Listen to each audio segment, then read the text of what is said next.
ঢাকায় জাতীয় ঈদগাহে ঈদের প্রধান জামাত অনুষ্ঠিত হবে সকাল 7:30টায়। আবহাওয়া অনুকূলে না থাকলে প্রধান জামাত হবে বায়তুল মোকাররমে সকাল 8টায়। বৃহস্পতিবার সকালে সংবাদ সম্মেলনে এই কথা জানান ঢাকা দক্ষিণ সিটির প্রশাসক শাহজাহান মিয়া। তিনি জানান, ঈদ জামাত ও হাটের নিরাপত্তায় বিশেষ ব্যবস্থা গ্রহণ করেছে দক্ষিণ সিটি। সার্বিকভাবে নিরাপত্তা বাড়িয়েছে ডিএমপিও।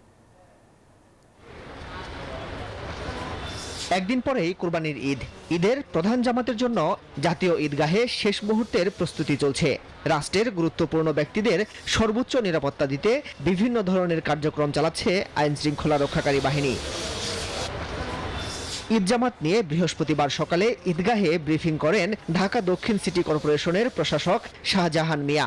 বলেন, জাতীয় ঈদগাহে ঈদুল আজহার প্রধান জামাত সকাল 7:30টায়। একসঙ্গে নামাজ পড়তে পারবেন 35,000 মুসল্লি। আবহাওয়া অনুকূলে না থাকলে 8টায় বায়তুল মোকাররমে হবে প্রধান জামাত। ঈদের জামাত আমাদের সকাল 7:30টায় শুরু হবে এখানে।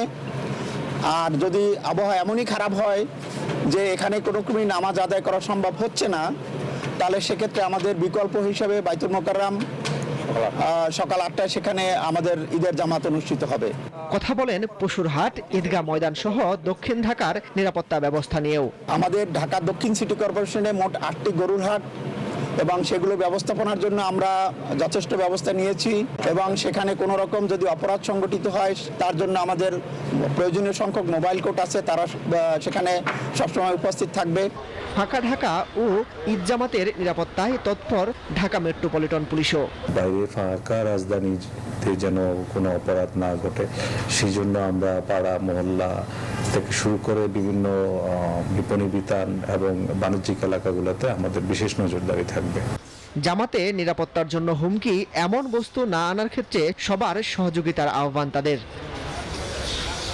মাসুদ সুমন, নিউজ 24, ঢাকা।